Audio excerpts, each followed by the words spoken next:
अब बीजेपी का तो ऐसा है कि इस बार 400 पार और अगले 5 साल के बाद 500 पार का नारा आएगा। तो उद्धव ठाकरे एक ब्रांड है और ये पूरी जनता जानती है, चाहे महाराष्ट्र हो चाहे महाराष्ट्र के बाहर हो। हमको तो पेट पालना है। हम तो कांग्रेस जीत के आएगी, उसकी पार्टी भी जीत के आएगी तो हमको मेहनत करके खाना है। वो पार्टी जीत के आएगी तो हमको मेहनत करके खाना तो मेहनत करके, कोई देने वाला तो है ही नहीं कुछ पैसा। नमस्कार, मेरा नाम है मुन्ना सफ़ी और आप देखना शुरू कर चुके हैं जाट मीडिया। देखिए, जो जाट मीडिया की चुनाव यात्रा है इस वक्त महाराष्ट्र में घूम रही है।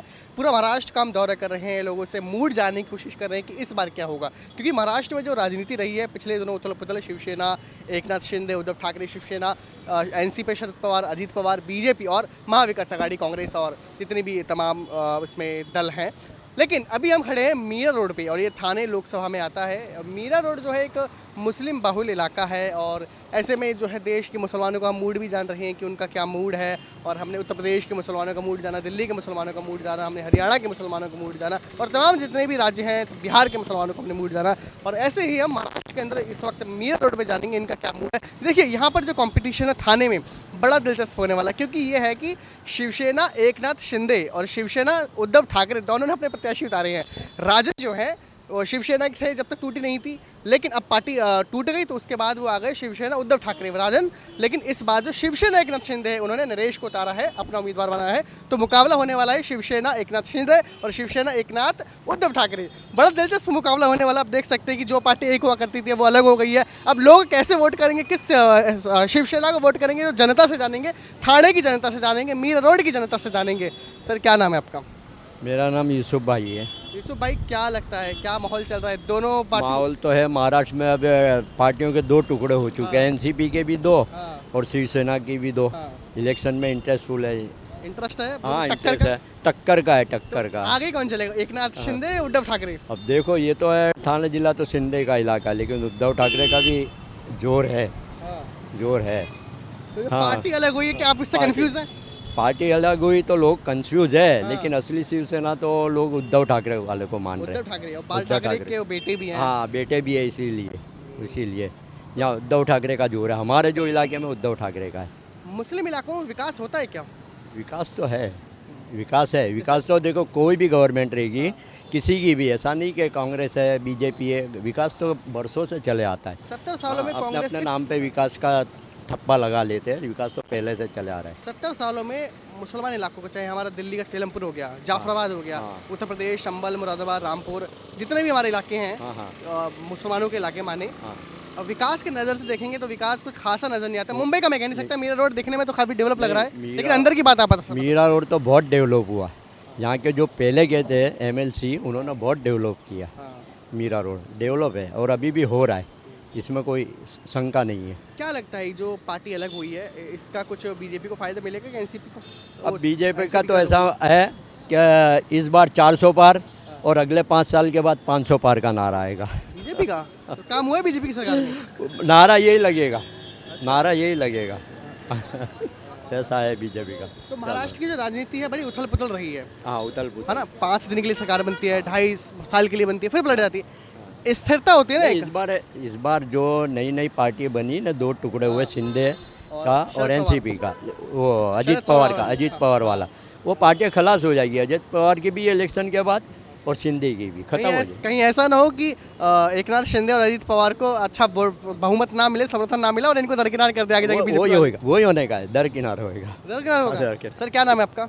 मेरा नाम सुमाक मिस्त्री है। सर, क्या लगता है क्या चल रहा है? मेरे हिसाब से ना, देखो, विकास का मतलब क्या है? रोड बन जाना, पानी आ जाना और जो सुविधा है बीएमसी की, ये विकास है। विकास तो रोज़गार भी विकास है, विकास यहाँ के लोगों का माहौल भी विकास है, लॉ एंड ऑर्डर भी विकास है। तो ये सारी चीज़ें हैं, एजुकेशन है और मतलब मेडिकल सिस्टम है। ये सारे एडमिनिस्ट्रेटिव लेवल अगर मजबूत हो, अच्छी सुविधा प्राप्त करे, अच्छी सुविधा जनता को दी जाए, तब जाके कोई बोल सके विकास हुआ है। और लोगों रोज़गार का मुद्दा सबसे बड़ा मुद्दा है। और रही बात ये उद्धव साहब की, एकनाथ शिंदे जी की पार्टी, एकनाथ शिंदे, आपको पता है, हम बाज़ार में जाते हैं कुछ चीज़ खरीदने के लिए तो हम पहले ब्रांड पे हाथ डालते हैं, क्योंकि हमें ब्रांड पे विश्वास होता है कि ये ब्रांड है, ये अपनी ब्रांड की जो गंभीरता है और ब्रांड को लेवल को मेंटेन करने के लिए ये अपना पूरा योगदान देगा। तो उद्धव ठाकरे एक ब्रांड है और ये पूरी जनता जानती है, चाहे चाहे महाराष्ट्र हो चाहे महाराष्ट्र के बाहर हो, कि एकनाथ शिंदे को किस अंदाज में मुख्यमंत्री यहाँ का बनाकर सीएम बनाकर बिठाया गया है। तो ये सारी जनता जानती है। रही बात उद्धव ठाकरे और एकनाथ शिंदे जी की, तो ये लोगों को लग रहा है कि ईडी का खेल है या किसी और तरीके से एडमिनिस्ट्रेटिव लेवल पे ब्लैकमेलिंग का खेल है या किसी भी तरीके का, लोगों को ये ऑब्जर्वेशन है कि ये सब चीज़ें चल रही है। जिस तरीके से अजीत ठाकरे, अजीत दादा पवार अपने चाचा को छोड़कर जाते हैं, वहाँ पर नीतीश कुमार का परिवर्तन होता है, तो सारे देश में परिवर्तन चल रहा है। अरविंद केजरीवाल को उठा के जेल में डाल दिया जाता है। तो जो नहीं मानोगे तो आप ये सारी चीज़ें हो रही है, तो ये जनता देख रही है और जनता ने जो विश्वास पर मोदी जी को जिताया था, तो कहीं ना कहीं 50% वो कहीं ना कहीं उसमें कमी आई है, ऐसा आप कह सकते हैं। क्योंकि मीडिया आज 10 साल में ये तो साबित हो गया कि मीडिया वही दिखाती है जो बाबू बोलता है वो देखने के लिए। तो आज लोग जागरूक हो गए, पढ़े लिखे हो गए, उनको समझ गया। सोशल मीडिया में कई बातें आ रही है तो असमंजस में है कि क्या सच है क्या झूठ है। लोगों को ये इस चीज़ का आकलन करने में लोग बहुत एजुकेटेड हो गए और वो कर पा रहे हैं। तो इस बार वोटिंग है ना, मुझे ऐसा लगता है कि ज़्यादा से ज़्यादा परसेंटेज में वोटिंग होगी और ज़्यादा से ज़्यादा परसेंटेज में लोग बाहर आएंगे, क्योंकि लोग हताश है, कहीं ना कहीं हताश है। ठीक है, मंदिर का मुद्दा, राम मंदिर बना, बहुत बड़ा काम हुआ, रामलला का स्थापना हुई, बहुत बड़ी चीज़ हुई। और विदेश में भी ठीक है, मोदी जी जा रहे हैं, विदेश में भी हमारे भारत का बहुत सारा नाम हो रहा है। चाहे गल्फ़ में जाइए, गल्फ़ में भी उन्होंने अच्छे रिलेशन मेंटेन करे हैं। तो कहीं ना कहीं अच्छा काम भी किया है मोदी जी ने, ऐसा नहीं कि नहीं कह सकते कि नहीं किया है।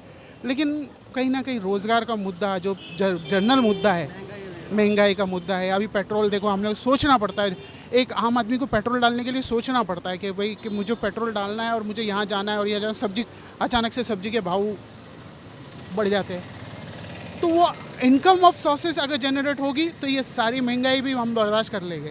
लेकिन इनकम ऑफ सोर्सेज जनरेट नहीं हो रही है, मुद्दा ये है।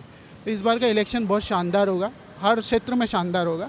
जनता रोड पर आएगी, वोट करेगी, अपने अपने प्रत्याशी को चुनेगी और मज़ा आएगा। इस बार इलेक्शन में मज़ा आएगा। क्या लगता है, क्या माहौल चल रहा है? शिवसेना आमने सामने है, जो उद्धव और एकनाथ जो है दोनों सारा आमने सामने है। एक तो उद्धव ठाकरे है, उसकी तो पार्टी बड़ी पुरानी, उसके कार्यकर्ता है ये एकनाथ शिंदे। और दूसरी बात है, एकनाथ शिंदे की पार्टी है या उद्धव ठाकरे की पार्टी है, उससे तो कुछ लेना देना नहीं। हम तो आम आदमी है, काम करने वाले, धंधा करने वाले हैं। हमको तो रोजी रोटी चाहिए, कोई भी पार्टी आए। अभी ऐसा मसला है कि एकनाथ शिंदे की पार्टी आए या उद्धव ठाकरे उसकी पार्टी आए, हाँ कोई भी पार्टी आए, हमको तो यह मुद्दा चाहिए, हमारा कारोबार चाहिए, हमारा बिजनेस चाहिए। दूसरी बात ये कि स्कूल की फ़ीस इधर बहुत महंगी हो गई है, यहाँ के घर के भाड़े बहुत महंगे हो गए। यहाँ हॉस्पिटल नज़दीक नहीं है बीएमसी की स्कूल नहीं है मीरा रोड में। जो भी है यहाँ जो तरक्की हुई है मीरा रोड में, ये मुजफ्फर सन ने करा है पहले के टाइम पे। अभी तो कुछ हुआ नहीं है 10 साल के अंदर। ये 10 साल में जो राज करा है उन्होंने, क्या नाम है इनका, गीता जैन ने, कुछ करा ही नहीं है इधर। और तो हमको तो चाहिए कि भाई स्कूल की फ़ीस कम हो। यहाँ जो डॉक्टर है, डॉक्टर की फ़ीस महंगी है, तो आम आदमी जाने के लिए डरता है डॉक्टर के पास। आम आदमी अपने बच्चों को पढ़ाने के लिए स्कूल में सोच रहा है क्या करे। अब छोटे मोटे स्कूल के अंदर फीस है 1400 रुपये महीना, 1500 रुपये महीना, जिसके 4-5 बच्चे को कैसा पढ़ाएगा वो। तो उसके लिए कुछ करे तो आदमी सोचे भी भाई आने लोग कुछ कराए। 4-5 बच्चों का वो बोलते हैं कि पॉपुलेशन ही बढ़ रही है। वो तो बढ़ी, अभी तो कम हो गए, पहले थे, अभी तो आदमी बच्चे पॉपुलेशन कम ही कर दिए। 1-2 जिसके बच्चे हैं वो तो पढ़ाएगा लिखाएगा, जो मतलब हो चुका है, जो तो हो चुका है, पहले तो हो चुका है। अभी तो नए बच्चे हैं तो अभी 1-2 ही बच्चे पे आज के जनरेशन तो 1-2 ही बच्चे पैदा कर रहे हैं, क्योंकि उनकी पगार 30-40 हज़ार रुपये और यहाँ का भाड़ा 20 हज़ार रुपये हो गया 1 बेड का। तो वो तो करेंगे, अभी आस्ते आस्ते कम होगा ना, एक साथ थोड़ी कम हो जाएगा। तो यहाँ जो भी जीत के आए तो पहले ये मसला दूर करें, हॉस्पिटल का मसला थोड़ा दूर करें, डॉक्टर की फ़ीसें ज़्यादा है, स्कूल की फ़ीसें ज़्यादा है, तो ये कुछ करे तो कुछ काम भी बने। कोई हम हो या कोई भी हो, आदमी क्या सोचता है हमारा थोड़ा मसला हल हो जाए। कारोबार का अभी यहाँ धंधा आदमी लगाता है, रोड अभी देखो ये रैली आ रही है, रोड का धंधा बंद हो गया, 6-7 घंटे का धंधा तो बंद हो गया। नुकसान धंधे वाले का हुआ, वो तो आगे चले जाएंगे, है आम आदमी का ही नुकसान है। तो आम आदमी चाहती है कि हमारे कुछ तरक्की करे, कोई ये महंगाई थोड़ी कम करे, हर चीज़ में महंगाई हो रही है। तो ये महंगाई कम होगी तो आम आदमी सोचेगा किसको वोट तो सभी को देना ही देना है, वोट तो जाएगा ही, किसको 50% जाएगा, किसको 40% जाएगा, वोट तो जाना ही है। वो जितना तो एक को हारना, एक को जितना तो लगा पड़ा। जो भी जीत के आए, जो भी पार्टी उसको ये इंसानियत के नाते सोचे कि भाई यहाँ क्या करना है, यहाँ किस चीज़ महंगाई भी चल रही है, बच्चे पढ़ क्यों नहीं रहे, हॉस्पिटल इधर है क्यों नहीं, यहाँ अभी मुतरी नहीं है, इतने बड़े इलाके के अंदर किधर मुतरी नहीं बनी है। तो बाहर की पब्लिक आती है, उसको तकलीफ हो जाती है। जो बाहर के लोग रहने के लिए आते हैं उनको भाड़ा महंगा लगता है, हॉस्पिटल यहाँ महंगे महंगे, बिकॉज हॉस्पिटल में चला जाता है तो डॉक्टर लोग फीस बड़ा लिस्ट दे देते हैं, 2 लाख 1.5 लाख का, 4 लाख का, तो वो कहाँ से देगा आम आदमी।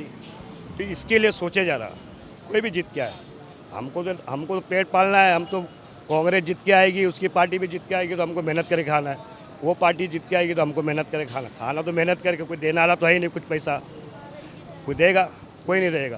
तो हम ये चाहते हैं कोई भी पार्टी जीत के आए, पहला ये मुद्दा पूरा कर दे, हॉस्पिटल का फीस कम करे, बच्चे लोग की स्कूल है, स्कूल तो बहुत है इधर नया नगर में, पर हर स्कूल की फ़ीस 1500, 1600, 1400 ऐसी फ़ीस है। तो आम आदमी कैसा बच्चों को पढ़ा पाएगा। तो ये छोड़ के गांव में जाएगा। अभी यहाँ के आदमी नाला सुपारा रहने जाएंगे, अब यहाँ 1 बेड का भाड़ा 20,000 रुपया हो गया है, तो कौन भरेगा 20,000 भाड़ा। अभी वो तो यहाँ के पढ़ाई लिखाई करने वाला नाला सुपारा चले जाएंगे। नाला सुपारा थोड़ा स्लम साइड है ना। हाँ, वो थोड़ा कम साइड, तो वहाँ अभी भाड़ा कम है तो यहाँ के लोग वहाँ जाएंगे। अगर यहाँ ही कम होता तो यहाँ की पब्लिक यहाँ ही रहती। तो कमाई कम हो गई, खर्चा ज़्यादा, हर चीज़ महंगा हो गया है। अभी 800, 1000 रुपये, 1200, 800, 900 रुपये सिलेंडर का भाव हो गया है। सिलेंडर का भी भाव तो महंगा हो गया। पेट्रोल हो गया 100 रुपये लीटर, वो भी महंगा। अब कोई भी चीज़ लेने, दाल लेने जाओ, चावल लेने जाओ, कम 100 रुपये, 150 किलो, 150 रुपये किलो से ऊपर दाल है। तो ये सब में तो आम आदमी का पैसा खर्चा हो जाता है, जो रोज़ का कमाने वाला है। और जो महीने का कमाएगा तो आदमी महीने कितना कमाएगा, एक आदमी 30,000 महीना। अगर जो 15वीं पास है, 12वीं पास है, वो कितना महीना कमाएगा, 30,000। ज़्यादा से ज़्यादा 40,000 कमाएगा जो बड़ा लेवल में मेहनत करेगा। उसका 2 बच्चे रहेंगे तो उसका तो खर्चा भाड़े में लिखा, उसके बाद बचत क्या होगी, उसके पास कुछ बचत ही नहीं रहेगी, तो सब उसमें खर्चे में चला जाएगा उसका। तो इधर आने वाला जो पार्टी है सोचेगा भाई कुछ खर्चा कम करा, कोई महंगाई कम करा, तो उसका कुछ बचत हो तो आगे अपने बच्चे के फ्यूचर के लिए कुछ कर सके। वो हमारा बोलने का मतलब ये, कोई भी पार्टी आ जाए, हम ये चाहते हैं और कुछ नहीं।